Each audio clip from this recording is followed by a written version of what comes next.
I'm here at a paper mill in an undisclosed location. Can't tell y'all where I'm at. But man, this is tight. But anyways, welcome to A Trucker's Life. I'm Jorge Navarro. If you're new to the channel, welcome to the channel. If you've already been subscribed, welcome back, guys. And man, what have I got myself into today? Yeah, it's a pretty tight. This is where a Peterbilt like this or a Kenworth W9 is not the ideal truck. I mean, can you get it to work? Of course. But if y'all could see back there, if y'all were able to see in my rearview mirror, I'm barely missing the pole back there. So basically I have to pull up here and then back up.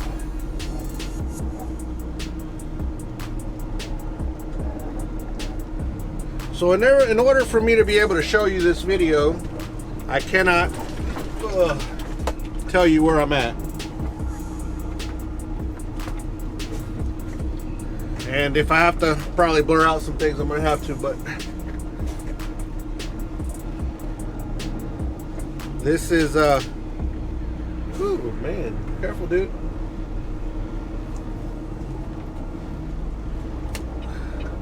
This is very tight.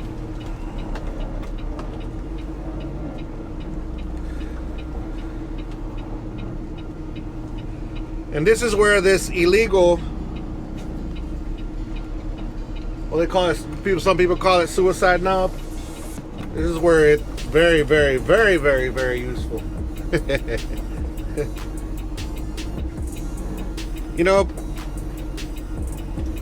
I know it's illegal and it's been, you know, I've known for years, but you guys seen how many times I've been DOT'd,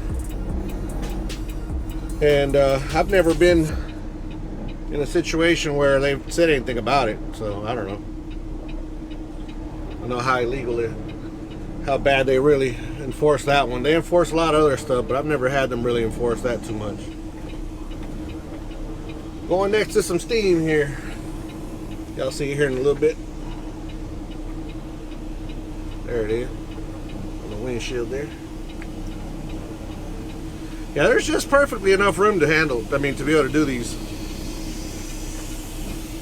maneuvers in here.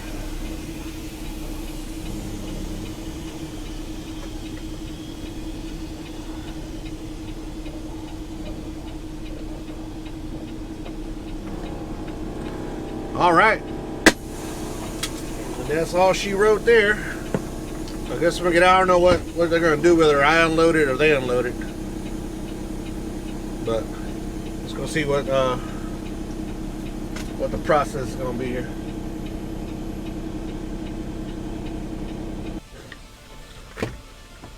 All right, well, this is one of those places that they tell you just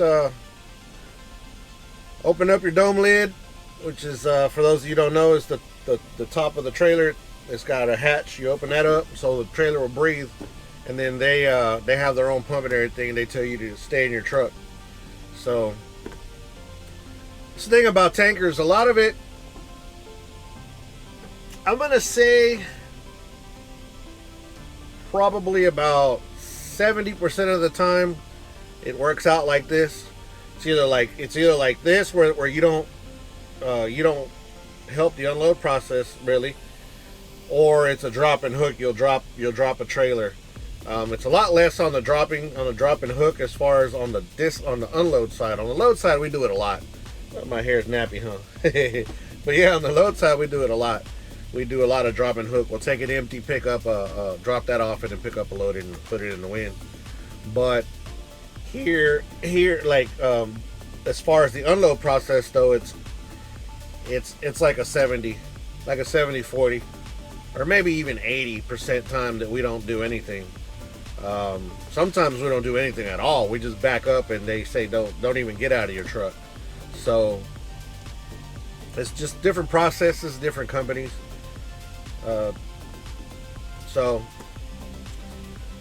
let's see how fun it's going to be getting out of here. Looks like it's going to be just as fun as it was getting in. It wasn't too bad. It's set up just where it's perfect.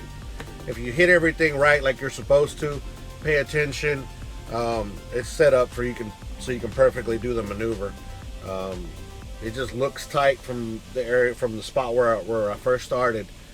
And I mean, it is tight, but I mean it's done. You know, now if this was a longer wheelbase, Pete, yeah, that would have been even that probably gets to the area where it's almost not it's almost impossible to do, because with this one here, it was a little iffy, but it was still doable. Like I was telling you, you guys saw it happen.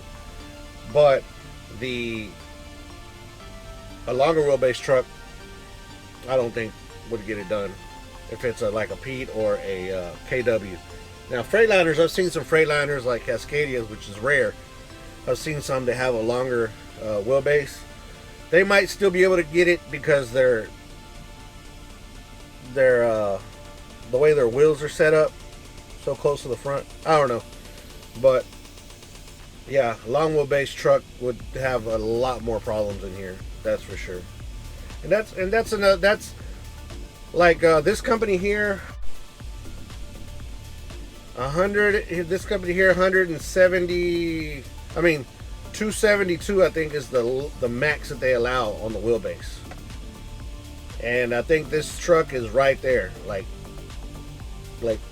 just what it is, what it's supposed to be. But I think any longer than that, don't quote me on it. I don't remember exactly. And some of you guys drill me on specifics on my truck, and I don't know exactly what the wheelbase is. But I mean, I know the horsepower. It's a 515, and of course the transmission at 13 speed. I know basic things, but I'm not. I'm more of a look. Like I like the way things look, more than knowing the specifics about engines and rear ends and all that stuff. I'm more into, like, I've always liked like lowriders. I've always liked cars, just the way they look. Just by the way they look is just. I don't need to know what kind of motor it has or anything like that. Now, I mean, I do like. Don't get me wrong, but we still gonna go to the same point. Like exotic cars, Ferraris, Lambos. Of course, I love those cars too. But like again, I don't need to know specifics about the engine, about the horsepower, nothing like that. To me, it's more just the design of things. On trucks, I love the old school design, like Hot Chocolate, old school design, old school look. On motorcycles, I like old school look. That's why Harley Davidson's what I got. Now, there's Hondas that look old school as well. I mean, it's not about just having a Peterbilt or just having a Honda. That to me, that really doesn't matter. And then what else? Cars too. I do like. Now with cars, I do like modern cars. I do enjoy looking at modern cars, and specifically, I'm really into like the EV, the whole EV thing, and like the Teslas, of course. It's the top of the line right now. And you got the Rivian coming out, just a lot of different EVs that are coming out. I like that technology. I think it's pretty cool.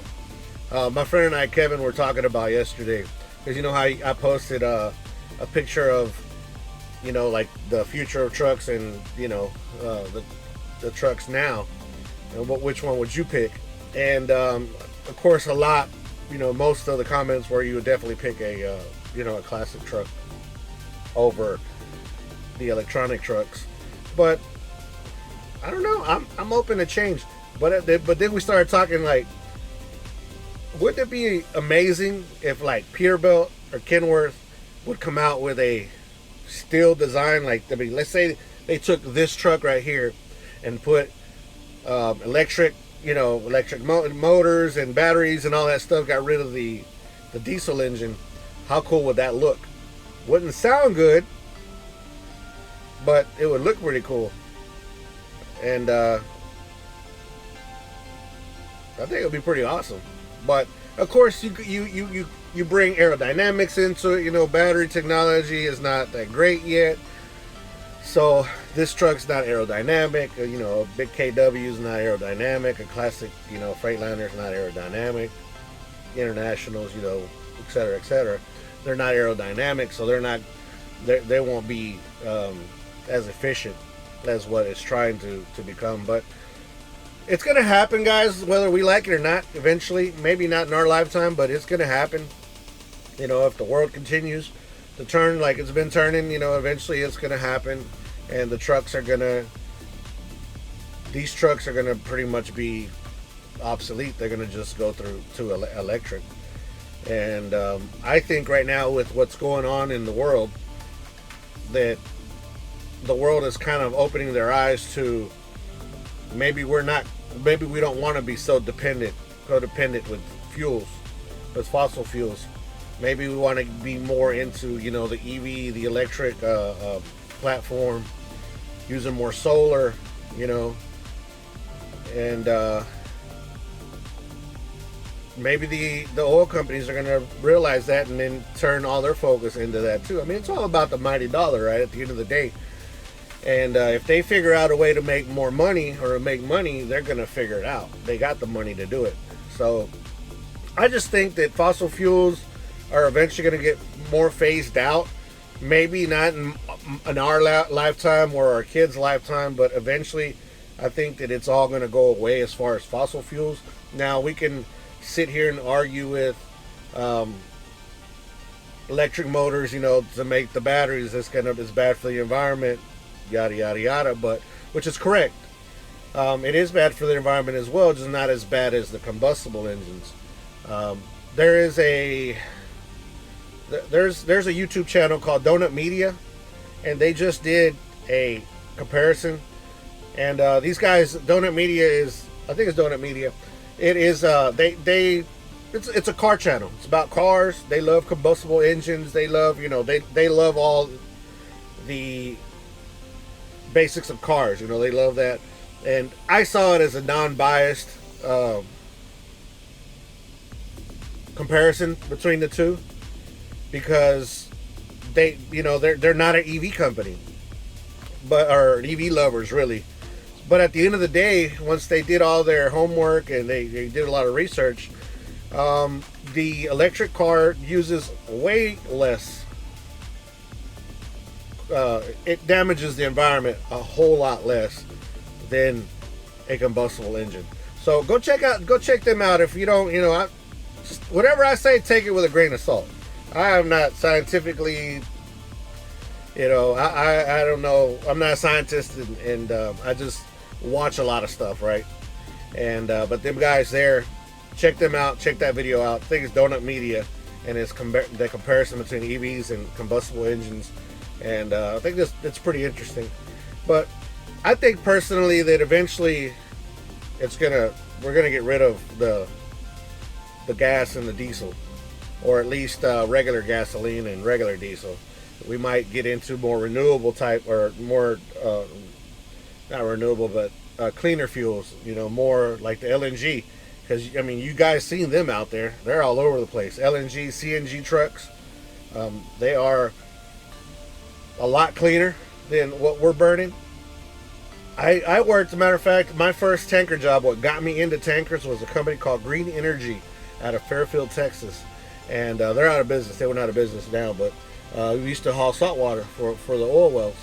And those trucks were all LNG. They were all LNG trucks. It was the first phase, like the beginning of it. It was they were Peterbilts. I think they were 389s, if I'm not mistaken. And you know, day cabs. And they had then the LNG designers of all that and Cummins got together, and Shell, to build this engine. Well, I don't know about Shell, but they got together to build this engine, which that engine could not be turned back into diesel. It is 100%, you know, for LNG only. Now, it was weird because it used diesel as well. So it used 90% diesel, and of course the 90% LNG and 10% diesel. And it also had the DEF. So you had to fill it up with 3 different, but it was terrible. Like, the power was there, that was pretty cool. The power was there, the engine sounded a little quieter. The problem was the range. Range was terrible. Range was terrible with those trucks. The bigger problem was that they would start purging once the pressure got so high, they would start purging out, and of course, you're still purging out the fuel. So there would be, like, when we first got the trucks, we would get a whole night's work, right? A whole 12 hours work, doing maybe 10 wells. You would run. I mean, you would be running like full blast out there, and you'd get it done, right? And as the trucks were getting a little older, a little more they started where you would have to, some of the trucks, you could only work half of your shift, and you have to come all the way back into the yard to get fuel, because that's the only place that had fuel at the time. We had our own tank, or our own pump, and it was beginning to get to the point where, you know, you started to get range anxiety big time. And sometimes it would tell you, it would give you a false reading that you were still good for, you know, like another 2 or 3 loads, and then all of a sudden it would just say empty, and then you were done, basically on the side of the road. I've got picked up 2 or 3 times that way on the side of the road, because my shift was over, so they came to pick me up, and the other driver came in and relieved me, because it was, we you know, 12-hour shifts, 2 drivers per truck. And yeah, it got to the point where it was just, you couldn't really work with those trucks. And it's funny, because I saw all of them up in where was it, up there north of Nacogdoches off 59. They had all those trucks were there, and they were all, you know, messed up. And I think it's kind of like a glider place where they're taking those engines out and putting regular diesel engines in them. But since that company went belly up. But like UPS, who else? FedEx uses some of them. Publix uses those trucks. Who else uses those trucks? There's a lot of companies that are starting to really get into those trucks. So, I mean, I know even Hennef has a couple of them. So, you know, it's things that are changing, guys, and some of us, you know, are set in our own ways, lack of better terms. You know, we're like horses with blinders. We don't want to look any other way, even though if the other way might be better, but this is what we know and this is what we like. And I can fall in that too, but at the same time, I kind of look forward to the future and see what can change. You know, some of you guys don't believe in climate change, which is totally fine. You know, I get it, but some of us do. And what are we going to leave for our kids? You know, or their kids, You know, so I think, you know, this whole thing that's going on is part of the world telling us we need to open our eyes and we need to change our ways. But and that falls into us too, you know, the trucking industry. See how things are going to change. Are they going to go 100% autonomous trucks? Eventually, probably, but not in our lifetime. You know, there's so many regulations that are still going to have to be in place. There still have to be a driver or a person actually here. Now they can pay that person cheaper because he's no longer has the skill to drive. Maybe that's what's going to happen too, which is a negative thing. But we'll see what happens with this thing, guys. We'll see what happens with this thing. But I'm delivering this load, and I am headed to the house. Finally, 2 weeks is more than enough for me. You guys already know that, and I'm ready to go to the house. I'm just ready to go to the house. Go spend some family time, and go pick up our new addition to the truck. We got one accessory coming. We got one. We got something that's going to help us move around better coming. So there's some things coming. I'm getting my laptop's getting turned up because it's been crucial to do these when I do these vlogs, especially when I do the vlogs where I'm putting a lot of different clips. Oh, it's so slow. It's like, yeah. But we're getting our RC car back on the road, because if you notice, I haven't put any RC videos, any drone videos. Drone issues as well. My drone, the charger quit working, so I ordered one. There's one at the house waiting for me for that, so we can get our drone stuff up again. I got the control arms for the RC car because one video when I was in St. Louis, I crashed it into the curb and basically ripped one of the tires off, so the A-arm broke. You know, little cheap. Those are all little cheap fixes for the drone and for the RC car. But the other thing was a little expensive. I'll tell you guys everything, the specifics of it, the pricing, where you can go get it. Like I said, I'm not affiliated with those people at all, but I just think that it's something that would be very, very useful for a lot of us, just to get us out of our trucks, maybe to get us out and do a little bit of exercise, just, you know, all the above. So cool things coming, I'm excited. So I'm gonna leave you guys on this video, guys. I'm gonna take off here in a little bit after we get done unloading. Shouldn't be too much longer, and have a few days off. I might not post while I'm at home. I just been gone for 2 weeks, and I just kind of I'm not gonna say burnt out, but just I need to spend time with the family. But if I can get a video in for you guys, I will definitely do that. If it's something that I can do pretty quick, I'll definitely do that, because at the end of the day, I love making videos for you guys. I really enjoy it, and I really enjoy interacting with a lot of you. So pretty good stuff. But with that being said, guys, please don't forget to be kind to one another. Help anybody needs help. Anybody contemplating suicide, 1-800-273-8255. Military men and women, thank you so much for your service.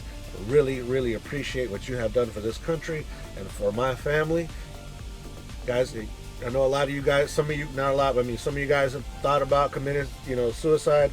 Please don't do it. We love you. We really need you. If somebody hasn't told you that they love you, I'm telling you, I love you. And you can also dial that same number, 1-800-273-8255. They can also get you guys help. With that being said, guys, see you guys on the next video. Peace. I'm out of here.